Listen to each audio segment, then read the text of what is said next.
The opening of the '67 season pits the favorites of the East against each other as the Dallas Cowboys meet the Cleveland Browns. Frank Ryan, playing with a sprained ankle, opens the ball game by hitting his favorite target, Gary Collins, on a comeback pattern for 23 yards. Collins is always tough in the Cowboys secondary,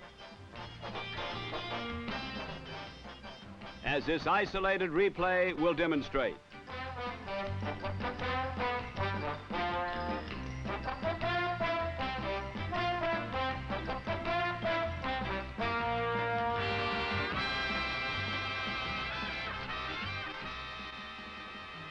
Ryan spreads the defense by going to the left side to number 42, split end Paul Warfield, who looks to be in top form this season.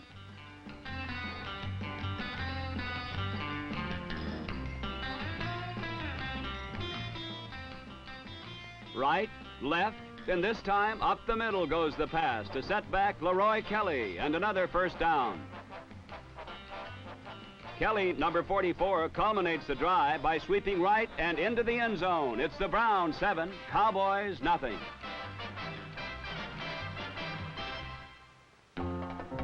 Number 30, halfback Dan Reeves, gets the Cowboys off and running on a jaunt that nets 10 yards.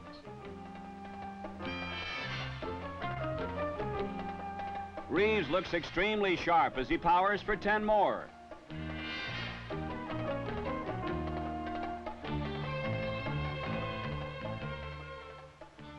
On 1st and 10, Meredith crosses up the Browns' defense by throwing to Bob Hayes, who ties the game in one big play as the first quarter ends.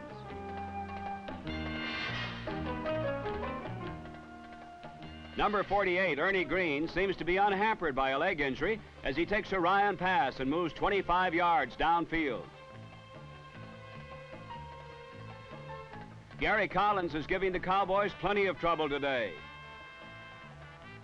Here Ryan hooks up with him on another long gain. On the play, Collins runs a post pattern, his favorite pattern. Number 34, Cornell Green, is a frustrated defender.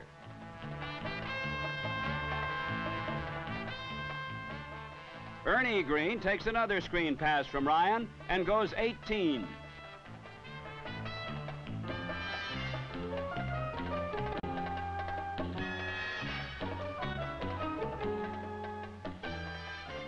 But the Cowboys hold, and a fourth down field goal attempt goes awry as Shiner fumbles the snap from center.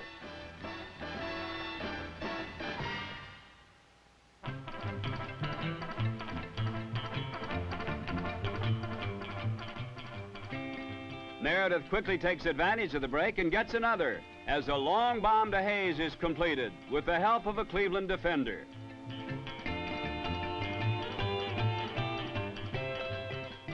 The strong front line of the Browns puts pressure on Meredith, who's forced out of the pocket.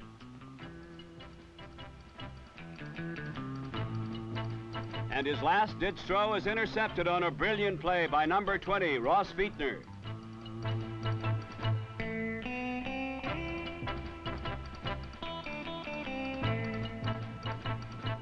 However, Cleveland can't move the ball against a tough Cowboy defense, and Dallas gets the ball again.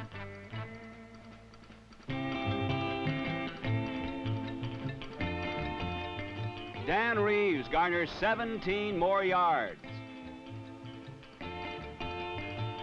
Reeves always seems to find an opening quickly and is able to move right through it as well as any back in the league.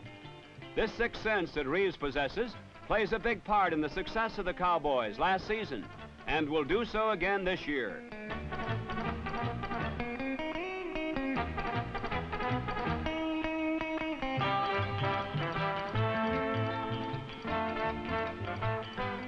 It looks like Dan Reeves' day in Cleveland as he caps his own drive by making a circus catch for the touchdown.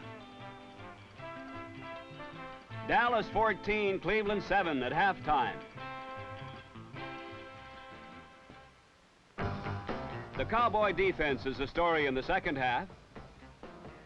On the first play, number 54, linebacker Chuck Howley intercepts and goes all the way to make the score Dallas 21, Cleveland 7.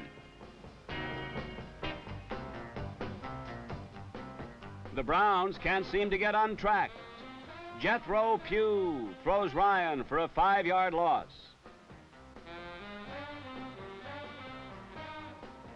Willie Towns hits Green for a 4-yard setback. The Cowboy defense held the Browns to a minus 5 yards rushing, an unheard of feat. After an exchange of downs, Ryan gets the chance to pass and connects with Green. The Browns' favorite play works again. Ryan to Collins on a post pattern and a touchdown. Watch Collins as he shields himself between the defender and the ball to make the touchdown catch. It's now 21-14.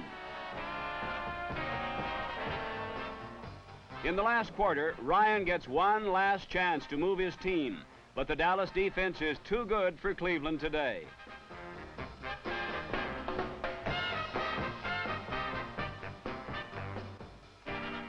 The game reaches an ignominious end for Ryan and the Browns as he slips and falls on his own as the clock runs out, and the Cowboys win it 21-14.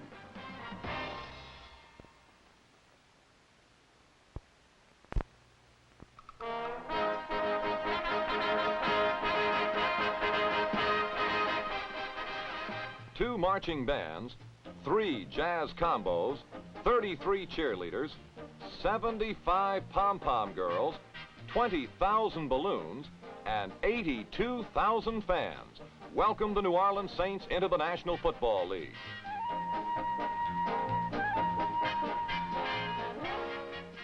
Rookie John Gilliam made it a day to remember. On the opening kickoff of the Saints' opening game, he raced 95 yards to a touchdown.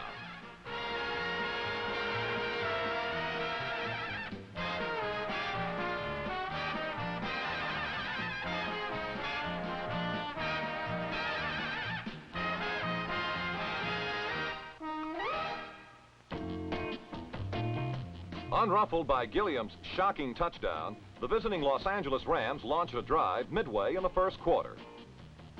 Dick Bass, number 22, moved the Rams to midfield. Flanker Bernie Casey, on a Z-out pattern, gained 20 yards in the most significant play of the drive.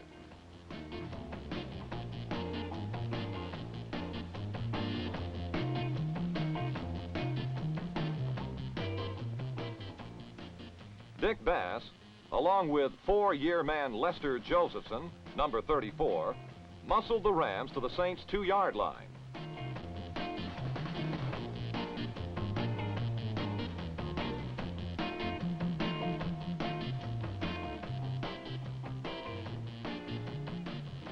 With it 3rd and goal, Roman Gabriel's pass to Dave Pivick was just out of reach.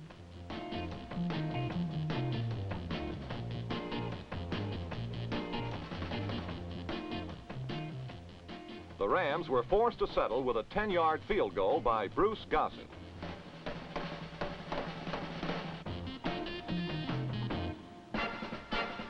Early in the second period, Dick Bass started Los Angeles off again with a 28-yard scamper down the sideline.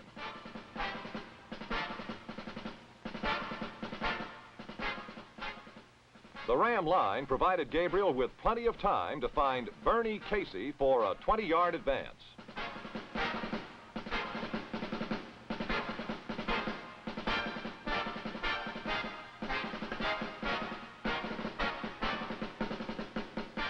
But the Ram drive died as a 3rd down flare pass to Tommy Mason fell incomplete.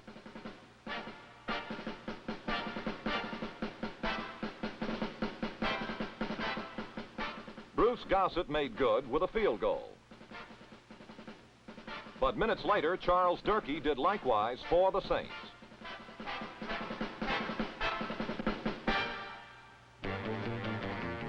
With 2 minutes to play in the half, the Rams moved to midfield by way of a screen pass to Dick Bass.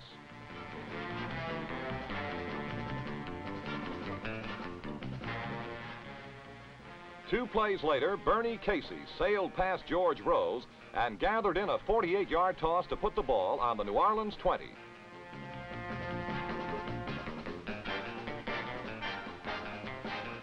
Casey, who was the game's leading receiver with 4 receptions for 107 yards, moved the Rams to the Saints' 2. Roman Gabriel, finding his receivers covered, nose-dived into the end zone to give the Rams a lead they never surrendered.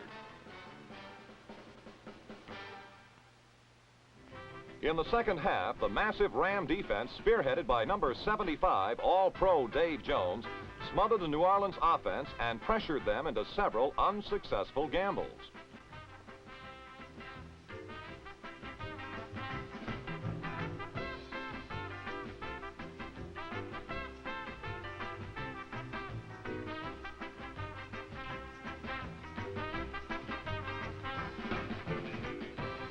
The Los Angeles offense, under the experienced direction of Roman Gabriel, scored often enough to win 27-13.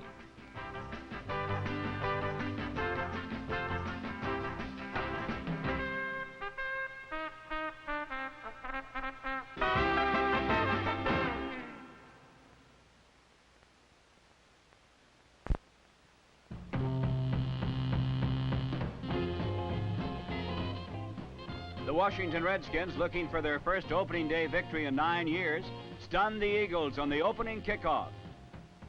Rookie John Love takes the ball in the 3 and weaves through a maze of green en route for 97 yards and the first touchdown of the NFL season.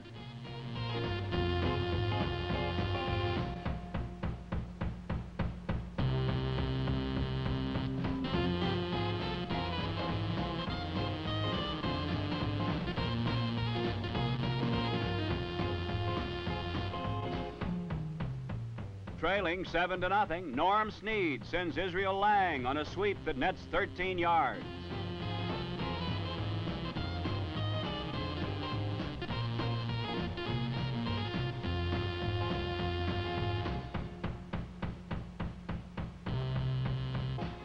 Behind a solid wall of protection, Snead finds newly acquired split end Gary Ballman behind the Redskins secondary. Ballman strides 59 yards for a touchdown that ties the game at 7.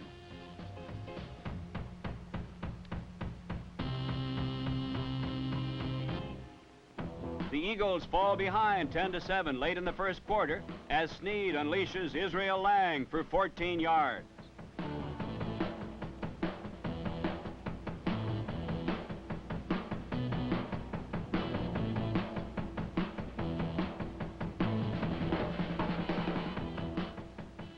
Dick Hart, number 71, leads the way as Lang churns 19 yards as the Eagles reach the Redskin 10.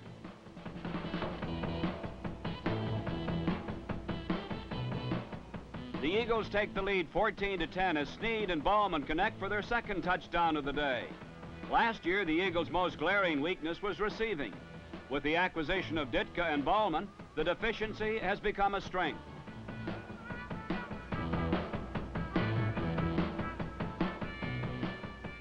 In the second quarter, 245-pound rookie Redskin fullback Ray McDonald makes his presence felt.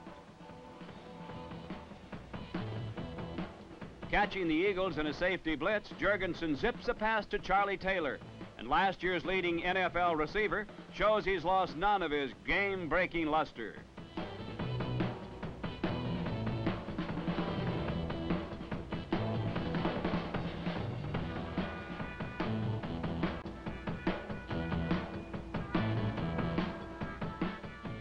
Joe Don Looney caps the drive as he beats Aaron Martin to the flag. Washington regains the advantage, 17-14.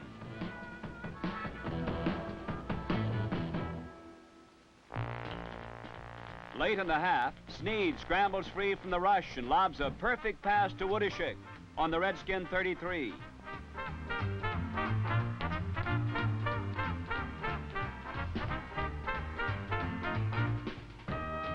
On a quick post, Ballman beats Jim Shorter to the Washington 1-yard line.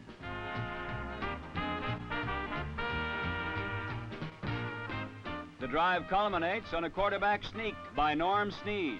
As the half ends, the Eagles cling to a scant 21-17 margin. Why was Charlie Taylor the top receiver in 1966? because he blended speed, moves, and desire into an all-pro package. His 39-yard pass and run in the third quarter is good to the Eagle 15.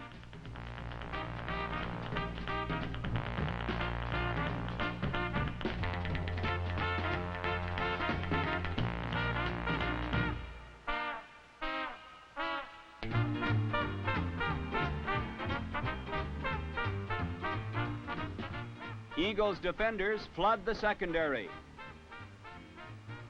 Jurgensen's pass to Jerry Smith is barely beyond the end line.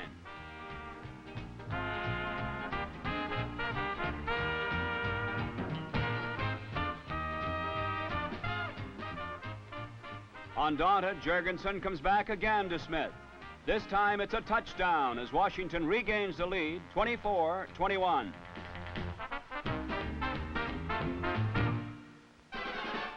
At the end of the third period, the seesaw battle continues as Tom Woodishick streaks 40 yards on a draw and outspeeds the Redskins secondary to the goal line. Eagles 28, Redskins 24.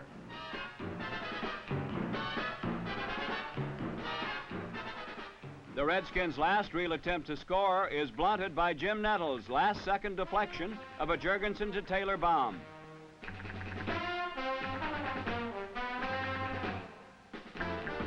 In the waning minutes of the fourth quarter, Norm Snead connects with a 68-yard bomb to flanker Ben Hawkins.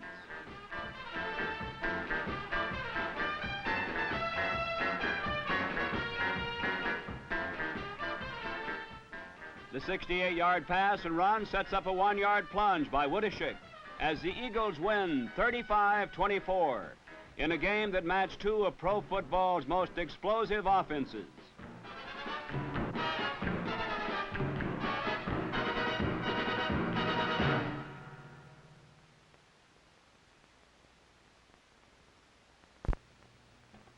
Two quarterbacks are the focus of attention in St. Louis for the Giants-Cardinals opener.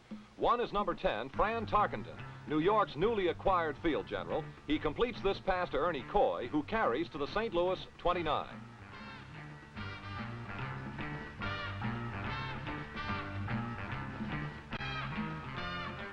Former Cardinal Bill Triplett gets the first touchdown, and New York owns the lead.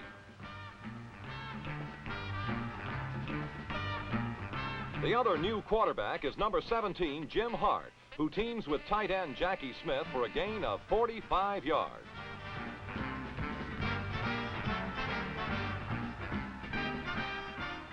Rookie of the Year in '66, John Rowland scores for St. Louis to tie the game. In the second quarter, Rowland sparks another St. Louis surge.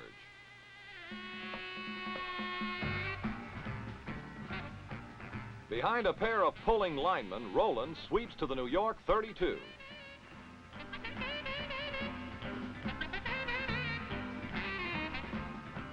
From there, the Cardinals grab the halftime lead on the strength of a Jim Bakken field goal.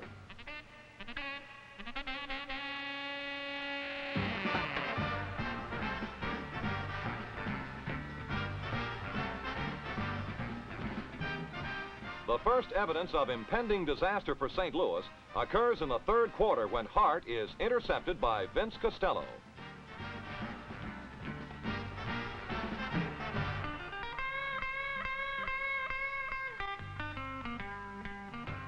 Tarkenton, who was held in check in the first half, arches a pass to Homer Jones that covers 38 yards.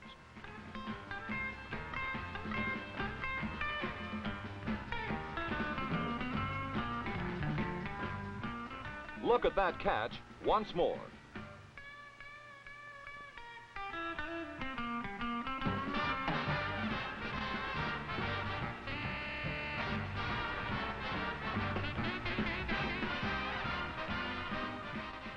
Triplett hits in for his second touchdown, and the Giants are up 14-10.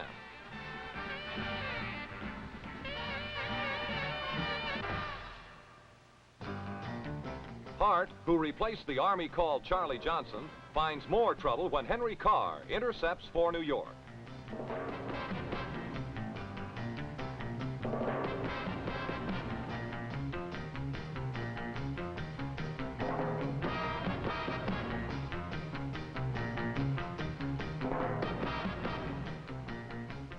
On the very next play, Fran Tarkenton passes to Homer Jones, who eludes Larry Wilson en route to a 70-yard touchdown. It's 21-10 Giants.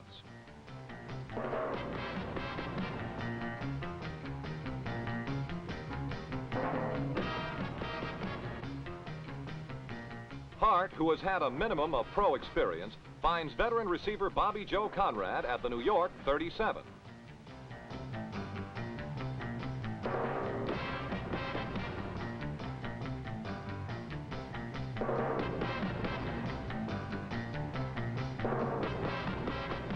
Willis Crenshaw runs to daylight for a gain of 23 yards.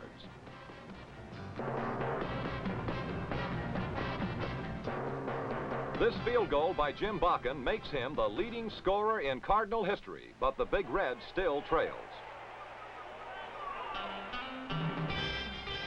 After forcing the Giants to punt, the Cardinals' Jim Hart again is victimized by the New York defense. Number 20, Scott Eaton, a rookie from Oregon State, picks off the third Cardinal pass of the game, but he does pay a price.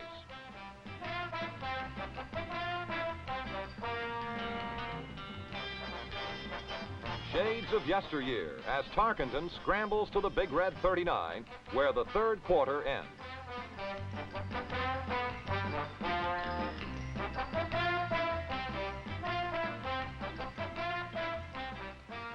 Tarkenton maintains the fast tempo into the final period with a 38-yard strike to Homer Jones.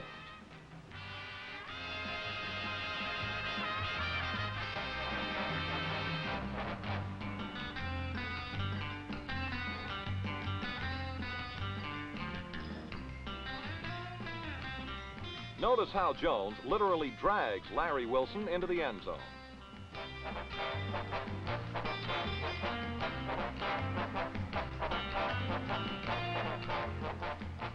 On a halfback option, John Rowland, rather than throw, elects to run.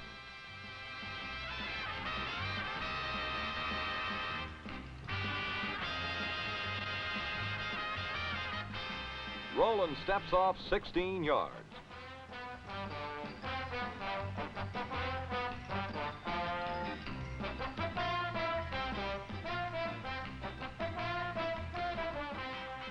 But once more, the Cardinals come a cropper. This time, it's a fumble that does them in as the Giants' Jim Moran recovers.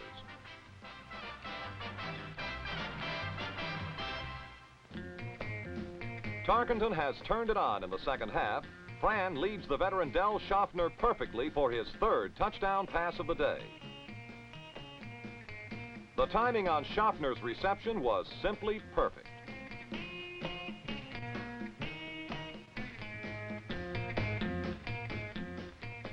In the waning moments of the game, Jim Hart zips the ball to Jackie Smith as the Cardinals make their final effort. They score on the last play with Hart hitting Prentice Gaunt, but this day belonged to the New York Giants, who upset the St. Louis Cardinals 37-20.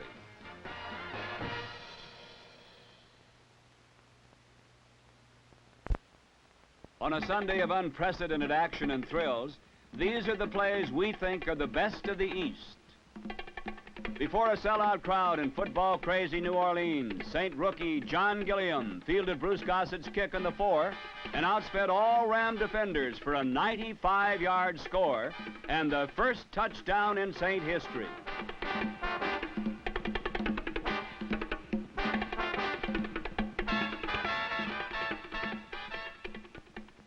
The best of the East was also supplied by the Giants' Homer Jones, who took quarterback Fran Tarkenton's pass in the clear and, aided by number 38 Bill Triplett's screen block, galloped 70 yards for a touchdown.